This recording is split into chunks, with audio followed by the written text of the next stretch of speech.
लोकसभा चुनाव की तारीखों के ऐलान से पहले देश के नाम पीएम मोदी ने चिट्ठी लिखी है, जिसमें उन्होंने कहा कि राष्ट्र निर्माण के लिए हमारे प्रयास बिना थके बिना रुके अनवरत जारी रहेंगे। ये मोदी की गारंटी है। इस पत्र में उन्होंने पिछले 10 साल में देश में हुए विकास का जिक्र किया है। उन्होंने इस दौरान देश में आए सकारात्मक बदलाव का भी जिक्र किया है और साथ में 10 वर्षों में किए गए अपनी सरकार के कामों के बारे में बात की है, जिससे राष्ट्र के निर्माण में गति मिली और विकास की नई ऊंचाइयां हासिल की गई।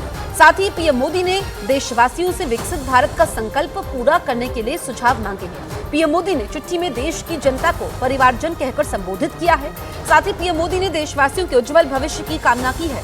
उन्होंने लिखा, आपका और हमारा साथ अब 1 दशक पूरा करने जा रहा है। मेरे 140 करोड़ परिवारजनों के साथ विश्वास, सहयोग और समर्थन से जुड़ा ये मजबूत रिश्ता मेरे लिए कितना विशेष है, इसे शब्दों में व्यक्त कर पाना कठिन है। पीएम मोदी ने अपनी चिट्ठी में जीएसटी लागू करने, अनुच्छेद 370 समाप्त करने, 3 तलाक पर नए कानून को बनाने का जिक्र भी किया है।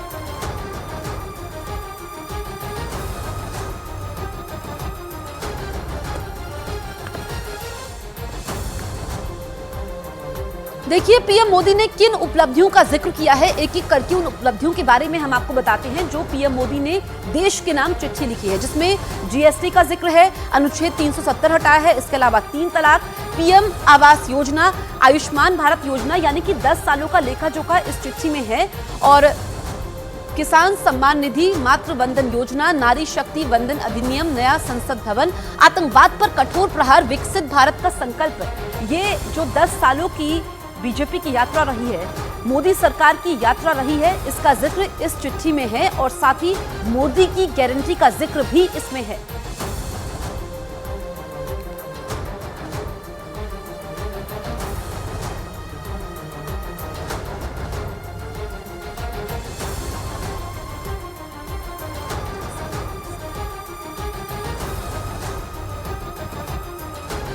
एक बार आपको फिर से पीएम मोदी की पूरी चिट्ठी पढ़कर सुनाते हैं कि उन्होंने इस चिट्ठी में देशवासियों के नाम क्या संदेश दिया है।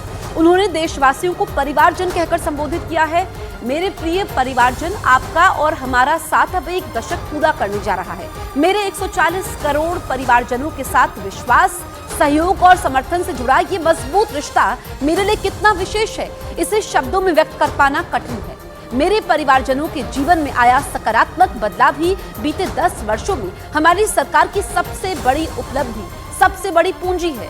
अपनी हर नीति, हर निर्णय के जरिए गरीबों, किसानों, युवाओं और महिलाओं के जीवन स्तर को सुधारने, उन्हें सशक्त बनाने के लिए कृत संकल्पित सरकार ने जो ईमानदार प्रयास किए हैं, उन्हें सार्थक परिणाम हमारे सामने है। पीएम आवास योजना के जरिए पक्के मकान, सभी के लिए बिजली, पानी, गैस की समुचित व्यवस्था, आयुष्मान भारत योजना के जरिए इलाज की व्यवस्था, किसान भाई बहनों को आर्थिक मदद, मातृ वंदना योजना के जरिए माताओं बहनों को सहायता जैसे अनेक प्रयास सिर्फ और सिर्फ इसीलिए फलीभूत हो पाए हैं क्योंकि आपका भरोसा, आपका विश्वास मेरे साथ था।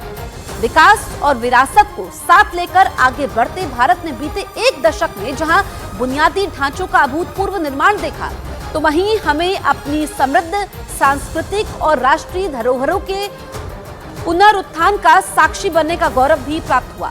अपनी समृद्ध संस्कृति और परंपरा को सहेजकर आगे बढ़ते देश पर आज हर देशवासी को गर्व है। ये आपका विश्वास और समर्थन ही था कि जीएसटी लागू करना, धारा 370 समाप्त करना, 3 तलाक पर नया कानून, संसद में महिलाओं के लिए नारी शक्ति वंदन अधिनियम, नए संसद भवन का निर्माण, आतंकवाद और नक्सलवाद पर कठोर प्रहार जैसे अनेक ऐतिहासिक और बड़े फैसले लेने से हम चूके नहीं। लोकतंत्र की खूबसूरती जन भागीदारी और जन सहयोग में है। देश हित के लिए बड़े फैसले लेने, बड़ी योजनाएं बनाने, उन्हें सुचारू रूप से लागू कर पाने की शक्ति और ऊर्जा मुझे आपके विश्वास और सहयोग से ही प्राप्त होती रही है।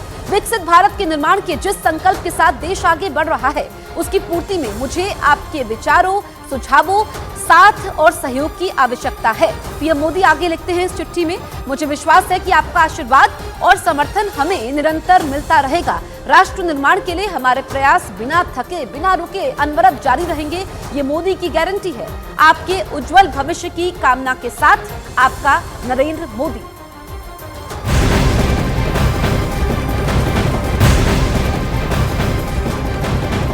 आज की सबसे बड़ी खबर यह है कि आज लोकसभा चुनावों के लिए तारीखों की घोषणा होगी।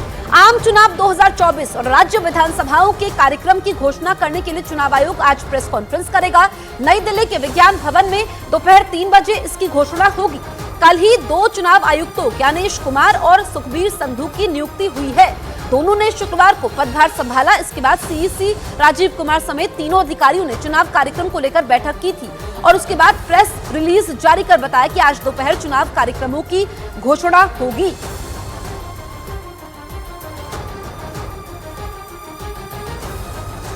चुनाव आयोग के सूत्रों के हवाले से खबर यह है कि 2024 के लोकसभा चुनाव 6 से 7 चरणों में हो सकते हैं। तमिलनाडु, केरल, गुजरात, हरियाणा, आंध्र प्रदेश, तेलंगाना और केंद्र शासित प्रदेशों में एक चरण में चुनाव हो सकते हैं, जबकि उत्तर प्रदेश, बंगाल, बिहार में 6 से 7 चरण में चुनाव हो सकते हैं। महाराष्ट्र की बात करें तो 4 से 5 चरण में चुनाव हो सकते हैं। मध्य प्रदेश, असम में 2 से 3 चरण में चुनाव हो सकते हैं। जम्मू कश्मीर में विधानसभा चुनाव की घोषणा की संभावना कम है। मौजूदा लोकसभा का कार्यकाल 16 जून को खत्म हो रहा है। उससे पहले नई सरकार के गठन की प्रक्रिया पूरी करनी होगी।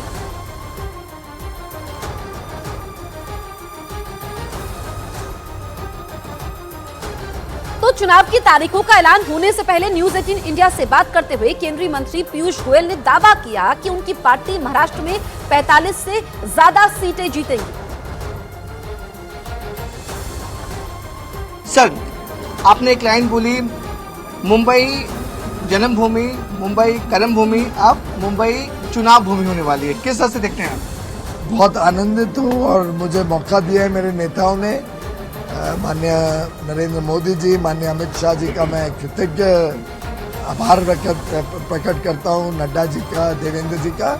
और बहुत उत्साह है। उत्तर मुंबई कल गया था, सबसे मिलना हुआ, लोगों से मिलना हुआ, हमारे भाजपा के नेता और कार्यकर्ताओं से मिलना हुआ। मुझे उम्मीद है कि जो 10 वर्षों से मुझे मौका मिला देश की सेवा करने का, जिसमें मुंबई के लिए भी, उत्तर मुंबई के लिए भी कई चीज़ें हम कर पाए, उसको और आगे बढ़ाने के लिए अब उत्तर मुंबई एक कार्य क्षेत्र भी बनेगा और उत्तर मुंबई के लिए कई सारे प्लान लेके मैं यहाँ पे आया। न्यूज 18 इंडिया मेगा पोल में ओपिनियन पोल आया था, उसमें बताया गया कि जो ओपिनियन पोल है वो 411, आपको 400 बोल रहे हैं, लेकिन ओपिनियन पोल 411, 400 पार कर रहे हैं। अभी तो शुरुआत हुई है मेरे मित्र। देश में जो विश्वास, देश में जो प्रधानमंत्री मोदी जी की लोकप्रियता है, उसको देखते 400 पार तो पक्का होगा। आगे क्या नंबर है वो तो चुनाव की काउंटिंग के बाद ही पता चलेगा। प्रधानमंत्री नरेंद्र मोदी जी आज हर भारतवासी के दिल में बसे और दिल की बात अब चुनाव पेटी में निकल आएगी। तो ओपिनियन पोल में महाराष्ट्र में 41+ आ रहे हैं। महाराष्ट्र में 45 प्लस होगा। मुंबई की 6 की 6 सीट, थाना और आसपास की सभी सीटों पे clean sweep Bharatiya Janata party और हमारे मित्र पक्ष एनडीए की विजय पक्का है। पीयूष गोयल का ये बड़ा दावा है कि महाराष्ट्र में 45 सीट और पूरे देश में 407 सीटें एनडीए को मिलने वाली हैं। मुंबई से कैमरामैन देव के साथ विवेक गुप्ता, न्यूज 18 इंडिया। तमाम राजनीतिक दलों को भी इसी दिन का इंतजार था। आज तारीखों का ऐलान हो जाएगा। उसके बाद सियासी पार्टियां और उम्मीदवार अपनी पूरी ताकत इस रण में झोंक देंगे।